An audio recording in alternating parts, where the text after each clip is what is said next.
ಆ ಒಂದು ಕ್ಷಣ ಕಲ್ಪಿಸ್ಕೊಳ್ಳಿ. ಒಬ್ಬ ವ್ಯಕ್ತಿ ಗರಿಷ್ಠ ಭದ್ರತೆ ಇರೋ ಜೈಲಿನಲ್ಲಿದ್ದಾನೆ. ಬಹಳ ಗಂಭೀರವಾದ ಕ್ರಿಮಿನಲ್ ಆರೋಪ ಎದುರಿಸ್ತಿದ್ದಾನೆ. ಅಲ್ಲಿಂದ ಆತ ಹೊರಜಗತ್ತಿಗೆ ಒಂದು ಪತ್ರ ಬರೀತಾನೆ. ಆ ಪತ್ರದಲ್ಲಿ ಆತ ತನ್ನ ಬೇಲ್ ಬಗ್ಗೆ ಆಗಲಿ ಅಥವಾ ಕಾನೂನು ಹೋರಾಟದ ಬಗ್ಗೆ ಆಗಲಿ ಮಾತಾಡಲ್ಲ. ಬದಲಾಗಿ ಹೊರಗಿರೋ ಸಾರ್ವಜನಿಕರನ್ನ ತನ್ನ ದಾರಿದೀಪಗಳು ಅಂತ ಕರೀತಾನೆ. ಮತ್ತೆ ಆ ಪತ್ರದ ಕೊನೆಯಲ್ಲಿ ನಿಮ್ಮ ದಾಸ ಅಂತ ಸಹಿ ಮಾಡ್ತಾನೆ. ಈ ಡೀಪ್ ಡೈವ್ಗೆ ಸ್ವಾಗತ. ನಾವಿವತ್ತು ನೋಡ್ತಾ ಇರೋದು ಕನ್ನಡ ಚಿತ್ರರಂಗದ ಬಾಕ್ಸ್ ಆಫೀಸ್ ಸುಲ್ತಾನ ಅಂತಾನೆ ಕರೆಸಿಕೊಳ್ಳೋ ಚಾಲೆಂಜಿಂಗ್ ಸ್ಟಾರ್ ದರ್ಶನ್ ಅವರ ವೃತ್ತಿಜೀವನದ ಏಳುಬೀಳುಗಳ ಬಗ್ಗೆ. ಹೌದು, ಖಂಡಿತ. ಅಂದ್ರೆ ಇದು ಕೇವಲ ಒಬ್ಬ ನಟನ ಸಿನಿಮಾಗಳ ಲಿಸ್ಟ್ ಖಂಡಿತ ಅಲ್ಲ. ಲಭ್ಯವಿರೋ ಲೇಖನಗಳು, ಸುದ್ದಿ ವರದಿಗಳು ಮತ್ತೆ ಮುಖ್ಯವಾಗಿ ವೀಕೆಂಡ್ ವಿತ್ ರಮೇಶ್ ಕಾರ್ಯಕ್ರಮದ ಸಂಚಿಕೆಗಳನ್ನ ಆಧಾರವಾಗಿ ಇಟ್ಕೊಂಡು ನಾವೀ ವಿಶ್ಲೇಷಣೆ ಮಾಡ್ತಿದ್ದೀವಿ. ಎಕ್ಸಾಕ್ಟ್ಲಿ. ಅದರಲ್ಲೂ ದರ್ಶನ್ ಮತ್ತೆ ಕಿಚ್ಚ ಸುದೀಪ್ ಅವರ ವೃತ್ತಿಜೀವನ ಹೇಗೆ ಬೆಳೀತು, ಆ ಪ್ರಸಿದ್ಧ ಸ್ನೇಹ ಹೇಗೆ ಬಿರುಕು ಬಿಡ್ತು ಅನ್ನೋದನ್ನ ಕಂಪೇರ್ ಮಾಡೋದು ನಮ್ಮ ಉದ್ದೇಶ. ಹೌದು. ಈ ಚರ್ಚೆಯನ್ನ ನಾವು ದರ್ಶನ್ ಅವರ ಆರಂಭಿಕ ದಿನಗಳಿಂದಲೇ ಶುರು ಮಾಡಬೇಕು.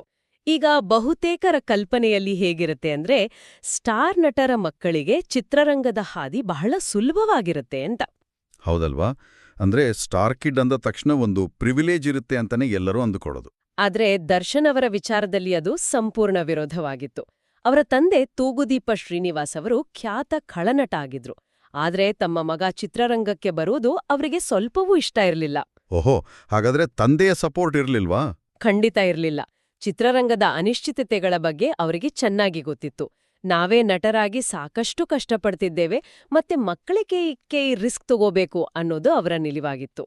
ಅಂದ್ರೆ ಆ ಗ್ರೌಂಡ್ ರಿಯಾಲಿಟಿಯಲ್ಲಿ ಅವರಿಗೆ ಯಾವುದೇ ಬೆಂಬಲ ಇರಲಿಲ್ಲ ಅಂತಾಯ್ತು.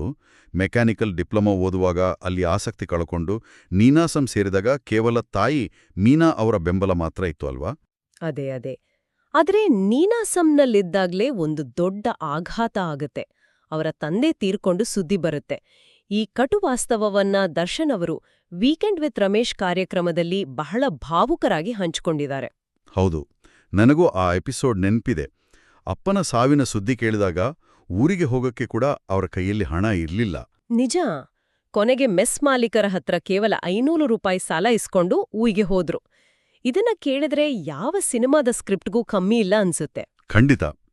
ಈ 500 ರೂಪಾಯಿಯ ಘಟನೆ ಇದೆಯಲ್ಲ, ಇದು ಬರೀ ಒಂದು ಕರುಣಾಜನಕ ಕತೆ ಅಂತ ನನ್ಗೆ ಅನ್ಸಲ್ಲ. ತಂದೆಯ ಮರಣದ ನಂತರ ಬದುಕಲು ಹೋಟೆಲ್ನಲ್ಲಿ ಕೆಲಸ, ಹಸು ಸಾಕಾಣಿಕೆ ಇವೆಲ್ಲವೂ ಆ ಯುವಕನಿಗೆ ರಸ್ತೆ ಬದಿಯ ವಾಸ್ತವವನ್ನ ಕಲ್ಸ್ಕೊಡ್ತು. ಅಂದ್ರೆ ಈ ಸ್ಟ್ರೀಟ್ ಲೆವೆಲ್ ಹೋರಾಟವೇ ಮುಂದೆ ಅವರು ಮಾಸ್ ಪಾತ್ರಗಳನ್ನ ಮಾಡಿದಾಗ ಆ ಪಾತ್ರಗಳಿಗೆ ಒಂದು ನೈಜತೆಯನ್ನ ತಂದುಕೊಟ್ಟಿದ್ದು ಅಲ್ವಾ? ಹೌದು. ಇದೇ ಸಮಯದಲ್ಲಿ ಅವರ ಬದುಕಿಗೆ ಮಂಡ್ಯ ರಮೇಶ್ ಅವರ ಪ್ರವೇಶ ಆಗತ್ತೆ. ದರ್ಶನ್ಗೆ ಕೇವಲ 13 ವರ್ಷ ಇದ್ದಾಗ ಅವರ ಮೈಕಟ್ಟು ನೋಡಿ ಮಂಡ್ಯ ರಮೇಶ್ ಅವರು ರಾಬಿನ್ ಹುಡ್ ಫೆಲೋ ನಾಟಕಕ್ಕೆ ಆಯ್ಕೆ ಮಾಡಿದ್ರು. ಮಂಡ್ಯ ರಮೇಶ್ ಅವರನ್ನ ದರ್ಶನ್ ಅವರು ತಮ್ಮ ಗುರುವಂತನೇ ಕರೀತಾರೆ ಗೊತ್ತಾ? ಹೌದು. ಆಮೇಲೆ ಜನುಮದ ಜೋಡಿ ಸಿನಿಮಾದಲ್ಲಿ ಲೈಟ್ ಬಾಯ್ ಆಗಿ ಕೂಡ ಕೆಲಸ ಮಾಡಿದ್ರು. ಇನ್ನೊಂದ್ ಘಟನೆ ಅಂದ್ರೆ ಮಹಾಭಾರತ ಚಿತ್ರದ ಶೂಟಿಂಗ್ ಟೈಮಲ್ಲಾಗಿದ್ದು. ಆ ಕೈಗೆ ಪೆಟ್ಟಾದ ಘಟನೆ ಅಲ್ವಾ? ಎಕ್ಸಾಕ್ಟ್ಲಿ.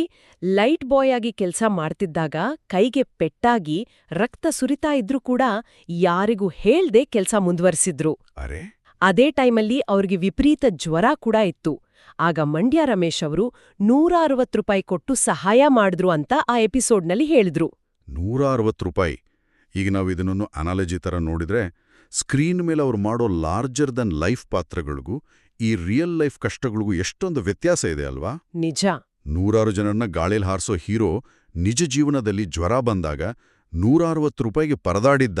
ಈ ಕಥೆ ಅಭಿಮಾನಿಗಳಿಗೆ ಇವನು ನಮ್ಮಲ್ಲೊಬ್ಬನ್ನೋ ಭಾವನೆ ಮೂಡ್ಸೋಕ್ಕೆ ಬಹಳ ದೊಡ್ಡ ಕಾರಣ ಆಯ್ತು ಅನ್ಸತ್ತೆ. ಖಂಡಿತವಾಗಿಯೂ.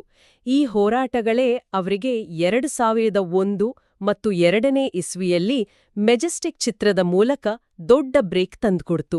ಮೆಜೆಸ್ಟಿಕ್ ಸಿನಿಮಾ ಸ್ಯಾಂಡಲ್ವುಡ್ ಹಿಸ್ಟ್ರಿಯಲ್ಲಿ ಅದೊಂದು ಟ್ರೆಂಡ್ ಸೆಟ್ಟರ್. ಹೌದು.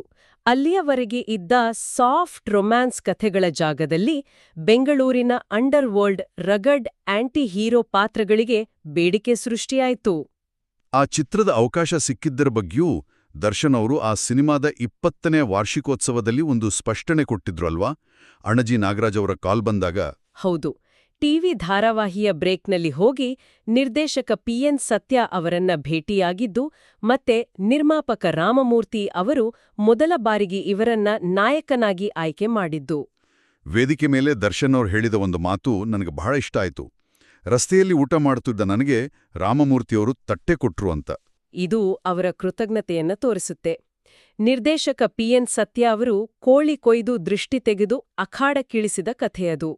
ಆಮೇಲೆ ಶುರುವಾದ ಜರ್ನಿ ಕರಿಯಾ ಕಲಾಸಿಪಾಳ್ಯೆಯಿಂದ ಹಿಡಿದು ರಾಜ್ಯ ಪುರಸ್ಕಾರ ತಂದುಕೊಟ್ಟ ಕ್ರಾಂತಿವೀರ ಸಂಗೊಳ್ಳಿ ರಾಯಣ್ಣ ಹಾಗೂ 50ನೇ ಚಿತ್ರ ಕುರುಕ್ಷೇತ್ರದವರೆಗೂ ಕಂಟಿನ್ಯೂ ಆಯಿತು. ಹೌದು, ಬಾಕ್ಸ್ ಆಫೀಸ್ ಸುಲ್ತಾನ್ ಅಂತಾನೆ ಬೆಳೆದ್ರು. ಜೊತೆಗೆ ಸಹೋದರ ದಿನಕರ್ ಜೊತೆ ತೂಗುದೀಪ ಪ್ರೊಡಕ್ಷನ್ಸ್ ಸ್ಥಾಪನೆ ಕೂಡ ಮಾಡಿದ್ರು. ಇನ್ನೊಂದು ಇಂಟ್ರೆಸ್ಟಿಂಗ್ ವಿಚಾರ ಅಂದ್ರೆ ಅವರ ಪ್ರಾಣಿ ಪ್ರೀತಿ. ಮೈಸೂರಿನ ತೋಟದಲ್ಲಿ 120 ಪ್ರಾಣಿಗಳನ್ನ ಸಾಕಿರೋದು ಮತ್ತೆ ಅರಣ್ಯ ಇಲಾಖೆಯ ರಾಯಭಾರಿ ಕೂಡ ಆಗಿದ್ರು. ನಿಜ. ಆದ್ರೆ ಇಲ್ಲಿ ನಾವು ಗಮನಿಸಬೇಕಾದ ಅತಿ ಮುಖ್ಯವಾದ ವಿಚಾರ ಅಂದ್ರೆ ದರ್ಶನ್ ಅವರು ಸೃಷ್ಟಿಸ್ಕೊಂಡ ಇಮೇಜ್. ಫ್ಯಾಂಡಮ್ ಕಲ್ಚರ್ ಬಗ್ಗೆ ಅಲ್ವಾ? ಹೌದು, ಅವರು ತಮ್ಮನ್ನ ತಾವು ಯಾವತ್ತೂ ನಂಬರ್ 1 ಸ್ಟಾರ್ ಅಂತ ಕರ್ಕೊಳ್ಳಲಿಲ್ಲ. ಬದಲಾಗಿ ನಾನ್ ನಿಮ್ಮ ದಾಸ ಅಂದ್ರೆ ಸೇವಕ ಅಂತ ಕರ್ಕೊಂಡ್ರು. ಮತ್ತೆ ಅಭಿಮಾನಿಗಳನ್ನ ಕೇವಲ ಫ್ಯಾನ್ಸ್ ಅನ್ನದೇ ಸೆಲೆಬ್ರಿಟಿಗಳು ಅಂತ ಕರೀತಾರೆ. ಆದ್ರೆ ನನಗಿಲ್ಲೊಂದು ಡೌಟ್ ಇದೆ. ಹೇಳಿ. ಈ ಫ್ಯಾನ್ಸ್ಗೆ ಸೆಲೆಬ್ರಿಟಿ ಅಂತ ಕರೆಯೋದು, ತನ್ನನ್ನು ತಾನು ದಾಸ ಅಂತ ಕರ್ಕೊಳ್ಳೋದು, ಇದು ಕೇವಲ ಒಂದು ಕ್ಲೆವರ್ PR ಗಿಮಿಕ್ ಅಲ್ವಾ? ಗ್ರೌಂಡ್ ಲೆವೆಲಲ್ಲಿ ಸಿನಿಮಾ ಎಕನಾಮಿಕ್ಸ್ನಲ್ಲಿ ಇದು ನಿಜವಾಗ್ಲೂ ವರ್ಕ್ ಆಗುತ್ತಾ? ಮೇಲ್ನೋಟಕ್ಕೆ ಇದು ಬರೀ ಚಪ್ಪಾಳೆ ಗಿಟ್ಟಿಸುವ ಡೈಲಾಗ್ ತರ ಅನಿಸಿದ್ರೂ ಇದರ ಹಿಂದಿನ ಮಾನಸಿಕ ಪರಿಣಾಮ ಬಹಳ ದೊಡ್ಡದು. ಹೇಗಂದ್ರೆ? ಸಾಂಪ್ರದಾಯಿಕವಾಗಿ ಸ್ಟಾರ್ ನಟರು ಒಂದು ರೀತಿಯ ದೇವರ ಸ್ಥಾನದಲ್ಲಿರ್ತಾರೆ. ಅಭಿಮಾನಿಗಳು ಅವರನ್ನ ಪೂಜಿಸ್ತಾರೆ. ಆದರೆ ದರ್ಶನ್ ಅವರು ಈ ಪವರ್ ಡೈನಾಮಿಕ್ ಅನ್ನೇ ರಿವರ್ಸ್ ಮಾಡಿದ್ರು. ನಾನಲ್ಲ, ನೀವೇ ದೇವರು ಅನ್ನೋ ರೀತಿ. ಎಕ್ಸಾಕ್ಟ್ಲಿ. ನಾನು ದೇವರಲ್ಲ, ನೀವೇ ದೇವರು, ನಾನು ನಿಮ್ಮ ಸೇವಕ ಅಂದಾಗ ಅಭಿಮಾನಿಗಳಿಗೆ ಒಂದು ಅಸಾಧಾರಣವಾದ ಪ್ರಾಮುಖ್ಯತೆ ಸಿಕ್ಕಿದಂತಾಯ್ತು. ಇದು ಕೇವಲ ಪ್ರೇಕ್ಷಕರನ್ನ ಸೃಷ್ಟಿಸ್ಲಿಲ್ಲ, ಬದಲಾಗಿ ಒಂದು ಕಟ್ಟ ಸೈನ್ಯವನ್ನೇ ಸೃಷ್ಟಿ ಮಾಡ್ತು. ಹೋಹೋ, ಅಂದ್ರೆ ಯಾರಾದ್ರೂ ದರ್ಶನ್ ಅವ್ರನ್ನ ಟೀಕಿಸಿದ್ರೆ ಅದು ಆ ನಟನ ಮೇಲಿನ ದಾಳಿ ಅನ್ನೋದ್ಕಿಂತ ಆ ಅಭಿಮಾನಿಗಳ ಅಸ್ಮಿತೆಯ ಮೇಲಿನ ದಾಳಿ ಅನ್ನೋ ರೇಂಜ್ಗೆ ಅವರು ರಿಯಾಕ್ಟ್ ಮಾಡೋಕ್ ಶುರು ಮಾಡಿದ್ರು. ಸಿಂಗಲ್ ಸ್ಕ್ರೀನ್ ಥಿಯೇಟರ್ಗಳಲ್ಲಿ ಈ ಸ್ಟ್ರಾಟಜಿ ಅದ್ಭುತವಾದ ವರ್ಕ್ ಆಯ್ತು. ಇದೇ ಸಮಯದಲ್ಲಿ ನಾವು ಸ್ಯಾಂಡಲ್ವುಡ್ನ ಇನ್ನೊಂದು ಪ್ಯಾರಲಲ್ ಟ್ರ್ಯಾಕ್ ಅನ್ನ ನೋಡ್ಲೇಬೇಕು. ಅದುವೇ ಕಿಚ್ಚ ಸುದೀಪ್ ಅವರ ಪಯಣ. ಹೌದು, ಅಭಿಮಾನಿಗಳಿಗೆ ದರ್ಶನ್ ಮತ್ತೆ ಸುದೀಪ್ ಅವರ ವೃತ್ತಿ ಜೀವನವನ್ನ ಒಟ್ಟಿಗೆ ನೋಡೋದೇ ಒಂದು ಹಬ್ಬವಾಗಿತ್ತು. ವೀಕೆಂಡ್ ವಿತ್ ರಮೇಶ್ ಕಾರ್ಯಕ್ರಮದಲ್ಲಿ ಇಬ್ಬರ ಕಥೆಗಳು ಅನಾವರಣಗೊಂಡಾಗ ಅವರ ಹಿನ್ನೆಲೆಗಳಲ್ಲಿರೋ ಕಾಂಟ್ರಾಸ್ಟ್ ಬಹಳ ಸ್ಪಷ್ಟವಾಗಿ ಕಾಣಿಸ್ತು ಅಲ್ವಾ? ಹೌದು, ದರ್ಶನ್ ಅವರದು ಲೈಟ್ ಬಾಯ್ ಆಗಿ ನೆಲಮಟ್ಟದಿಂದ ಬಂದ ಕಥೆ. ಆದ್ರೆ ಸುದೀಪ್ ಅವರು ಕೂಡ ಆರಂಭದಲ್ಲಿ ಅವಕಾಶಗಳಿಗಾಗಿ ಅಲೆದಾಡಿ ಸಾಕಷ್ಟು ರಿಜೆಕ್ಷನ್ಗಳನ್ನ ಎದುರಿಸಿದ ಕಥೆಯನ್ನ ಹಂಚ್ಕೊಂಡಿದ್ರು. ಆದ್ರೆ ಅವರ ವೃತ್ತಿ ಮಾರ್ಗಗಳು ಮಾತ್ರ ಸಂಪೂರ್ಣ ಭಿನ್ನವಾಗಿತ್ತು. ಖಂಡಿತ.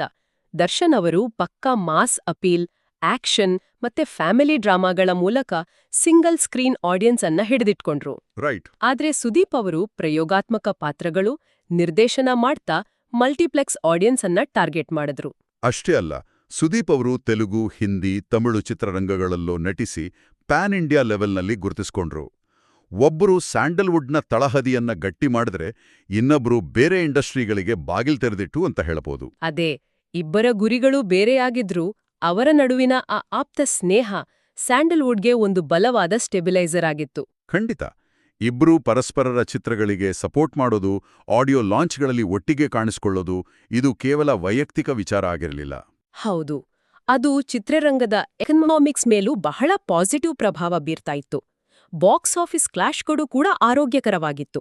ಆದರೆ 2017ರಲ್ಲಿ ಎಲ್ಲವೂ ಅನಿರೀಕ್ಷಿತವಾಗಿ ಬದಲಾಯಿತು. ಆ 2017ರ ಟ್ವೀಟ್, ನಾವಿಬ್ರೂ ಇನ್ಮುಂದೆ ಸ್ನೇಹಿತರಲ್ಲ, ಕೇವಲ ಚಿತ್ರರಂಗದಲ್ಲಿ ಕೆಲಸ ಮಾಡೋ ನೆಟ್ರು ಅಂತ ದರ್ಶನ್ ಅವರು ಸಾರ್ವಜನಿಕವಾಗಿ ಘೋಷಣೆ ಮಾಡಿದಾಗ ಇಡೀ ಚಿತ್ರರಂಗವೇ ಬೆಚ್ಚಿಬಿದ್ದಿತ್ತು. ಹೌದು, ಆ ಒಂದು ಟ್ವೀಟ್ ಕೇವಲ ಇಬ್ಬರು ನಟರು ಮಾತಾಡ್ಕೊಳ್ಳೋದನ್ನ ಬಿಟ್ರೆ ಅದು ಇಡೀ ಎಕೋಸಿಸ್ಟಮ್ ಅನ್ನ ಹೇಗೆ ಅಲಗಾಡಿಸುತ್ತೆ ಅನ್ನೋದು ಬಹಳ ಇಂಟ್ರೆಸ್ಟಿಂಗ್. ಫ್ಯಾನ್ ಕ್ಲಬ್ಗಳ ಮೇಲೆ ಇದು ಹೇಗೆ ಪರಿಣಾಮ ಬೀರುತ್ತೋ? ಬಹಳ ದೊಡ್ಡ ಪರಿಣಾಮ ಬೀರ್ತು. ಮೊದಲನೇದಾಗಿ ಅಭಿಮಾನಿಗಳ ವಿಭಜನೆ. ಒಮ್ಮೆ ಒಟ್ಟಿಗೆ ಸಂಭ್ರಮಿಸುತ್ತಿದ್ದ ಫ್ಯಾನ್ಸ್ ಸಾಮಾಜಿಕ ಜಾಲತಾಣಗಳಲ್ಲಿ 2 ಪ್ರತ್ಯೇಕ ಶತ್ರು ಶಿಬಿರಗಳಾಗಿ ಬದಲಾದರು. ಆನ್ಲೈನ್ ಫ್ಯಾನ್ ವಾರ್ಗಳು ಶುರುವಾಯಿತು. ಮಾಡೋ ಸಾಧ್ಯತೆಗಳು ಕಂಪ್ಲೀಟ್ ಆಗಿ ಕ್ಲೋಸ್ ಆಯಿತು. ಅಂದ್ರೆ ಆ ಸಾರ್ವಜನಿಕ ಬಿರುಕು ಇಡೀ ಇಂಡಸ್ಟ್ರಿಯ ಬಿಸ್ನೆಸ್ ಮಾಡೆಲ್ ಮೇಲೆಯೇ ಋಣಾತ್ಮಕ ಪ್ರಭಾವ ಬೀರಿತು. ಖಂಡಿತ. ಆದ್ರೂ ಈ ಬಿರುಕಿನ ಬಗ್ಗೆ ಸುದೀಪ್ ಅವರು ವೀಕೆಂಡ್ ವಿತ್ ರಮೇಶ್ ಸೀಸನ್ 2ರ ಅಂತಿಮ ಸಂಚಿಕೆಯಲ್ಲಿ ಮಾತಾಡಿದ ರೀತಿ ಬಾಳ ಮಾಗಿದ ಮನಸ್ಥಿತಿಯನ್ನ ತೋರಿಸ್ತಾ ಇತ್ತು. ಹೌದು, ಅವರು ಭಾವುಕರಾಗಿ, ನಾನು ವೇದಿಕೆಯ ಮೇಲೆ ದರ್ಶನವರನ್ನ ತಬ್ಬಿಕೊಳ್ಳಲು ಇಷ್ಟಪಡ್ತೀನಿ, ನಾನಿಂದಿಗೂ ನಿನ್ನ ಸ್ನೇಹಿತನೇ ಆಗಿರ್ತೀನಿ ಅಂತ ಹೇಳಿದ್ರು. ಎಕ್ಸಾಕ್ಟ್ಲಿ. ಆ ಮಾತು ಅಭಿಮಾನಿಗಳಲ್ಲಿ ಕಳೆದುಹೋದ ಆ ಸ್ನೇಹದ ಬಗ್ಗೆ ಒಂದು ಸಣ್ಣ ಆಶಾಭಾವನೆಯನ್ನ ಉಳಿಸಿತ್ತು. ಹೌದು, ಅದು ಆ ಕ್ಷಣದ ಮಟ್ಟಿಗೆ ಒಂದು ಪಾಸಿಟಿವ್ ನೋಟ್ ಆಗಿತ್ತು. ಆದ್ರೆ ಆ ನಂತರದ ವರ್ಷಗಳಲ್ಲಿ ದರ್ಶನ್ ಅವರ ಜೀವನದ ದಿಕ್ಕು ಸಂಪೂರ್ಣ ಬೇರೆದೇ ತಿರುವು ಪಡ್ಕೊಳ್ತು. 2024ರ ಜೂನ್ ತಿಂಗಳು ರೇಣುಕಾಸ್ವಾಮಿ ಪ್ರಕರಣ. ಈ ಘಟನೆ ಇಡೀ ರಾಜ್ಯದ ಕ್ಯಾಮೆರಾಗಳನ್ನ ಪರಪನ್ನ ಅಗ್ರಹಾರ ಜೈಲಿನತ್ತ ತಿರುಗುವಂತೆ ಮಾಡಿತು. ಲಭ್ಯವಿರೋ ಪೊಲೀಸ್ ವರದಿಗಳು ಮತ್ತೆ ಸುದ್ದಿ ಮೂಲಗಳ ಪ್ರಕಾರ ಪವಿತ್ರ ಗೌಡ ಅವರಿಗೆ ಅಶ್ಲೀಲ ಸಂದೇಶ ಕಳುಹಿಸಿದ ಹಿನ್ನೆಲೆಯಲ್ಲಿ ಈ ಹತ್ಯೆ ನಡೀತಿದೆ ಅನ್ನೋ ಆರೋಪ ಇದೆ. 33 ವರ್ಷದ ರೇಣುಕಾಸ್ವಾಮಿ ಅನ್ನೋ ಯುವಕನ ಕೊಲೆ ಪ್ರಕರಣದಲ್ಲಿ ದರ್ಶನ್ ಅವರೆಲ್ಲ ಬಂಧಿಸಲಾಗುತ್ತೆ. ನಾವಿಲ್ಲಿ ಯಾರು ಸರಿ ಯಾರು ತಪ್ಪು ಅಂತ ಯಾವುದೇ ತೀರ್ಪು ಕೊಡ್ತಾ ಇಲ್ಲ. ಕೇವಲ ವರದಿಗಳ ಆಧಾರದ ಮೇಲೆ ತಟಸ್ಥವಾಗಿ ಮಾತಾಡ್ತಿದ್ವಿ ಅಷ್ಟೇ. ಹೌದು, ಆದ್ರೆ ಈ ಘಟನೆ ದರ್ಶನ್ ಅವರ ಆ ಲಾರ್ಜರ್ ದ್ಯಾನ್ ಲೈಫ್ ಇಮೇಜ್ ಅನ್ನ ಹೇಗೆ ಛಿದ್ರಗೊಳಿಸ್ತು ಅನ್ನೋದು ನಮಗೆ ಸ್ಪಷ್ಟವಾಗಿ ಕಾಣಿಸ್ತಾ ಇದೆ. ಸ್ಟಾರ್ಡಮ್ ಅನ್ನೋದು ಎಂಥ ಭ್ರಮೆ ಅನ್ನೋದು ಇಂಥ ಬಿಕ್ಕಟ್ಟಿನ ಸಮಯದಲ್ಲೇ ಅರಿವಾಗೋದು. ಅಂದ್ರೆ ಸ್ಟಾರ್ಡಮ್ ಉತ್ತುಂಗದಲ್ಲಿದ್ದಾಗ ಎಲ್ರ ಜೊತೆಗಿರ್ತಾರೆ. ಒಮ್ಮೆ ದರ್ಶನ್ ಅವ್ರ ಸುತ್ತಲೂ ಯಾವಾಗ್ಲೂ ಧನ್ವೀರ್, ಅಭಿಷೇಕ್, ಅಂಬರೀಷ್, ಯಶಸ್, ಸೂರ್ಯ ಮುಂತಾದ ಯುವ ನಟರ ದಂಡೆ ಇರ್ತಾ ಇತ್ತು. ಹೌದು, ಆದ್ರೆ ಅವ್ರು ಜೈಲು ಸೇರಿದಾಗ ಇಡೀ ಚಿತ್ರರಂಗ ಮೌನಕ್ಕೆ ಶರಣಾಯ್ತು. ಯಾರೋ ಆಪ್ತ ವಲಯದಲ್ಲಿದ್ರು, ಅವರೆಲ್ಲ ಸೈಲೆಂಟ್ ಆದ್ರು. ಸುದೀಪ್ ಅವರು ಕೂಡ ಕೇವಲ ನ್ಯಾಯ ಸಿಗಲಿ ಅಂತ ಹೇಳಿ ಕಾನೂನಿನ ಮೇಲಿನ ಗೌರವವನ್ನ ಸೂಚಿಸಿ ಅತ್ಯಂತ ತಟಸ್ಥ ನಿಲುವು ತಗೊಂಡ್ರು. ನಿಜ.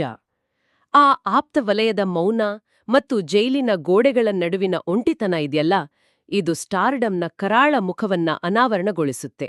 ಜೈಲಿನಲ್ಲಿ ಅವರನ್ನ ಭೇಟಿಯಾಗಲು ಪತ್ನಿ ವಿಜಯಲಕ್ಷ್ಮಿ, 15 ವರ್ಷದ ಮಗ ವಿನೀಶ್ ಮತ್ತು ಸ್ನೇಹಿತ ವಿನೋದ್ ಪ್ರಭಾಕರ್ ಬಂದಿದ್ದ ಆ ದೃಶ್ಯಗಳ ವರದಿಗಳನ್ನ ನೋಡಿದ್ರೆ ಆ ಒಂಟಿತನ ಎಷ್ಟು ಆಳವಾಗಿದೆ ಅಂತ ಅರ್ಥ ಆಗತ್ತೆ. ಹೌದು, ವಿನೋದ್ ಪ್ರಭಾಕರ್ ಮಾಧ್ಯಮಗಳಿಗೆ ಹೇಳಿದ ಹಾಗೆ ದರ್ಶನ್ ಜೈಲಿನಲ್ಲಿ ಬಹಳ ಮೌನಿಯಾಗಿದ್ರಂತೆ.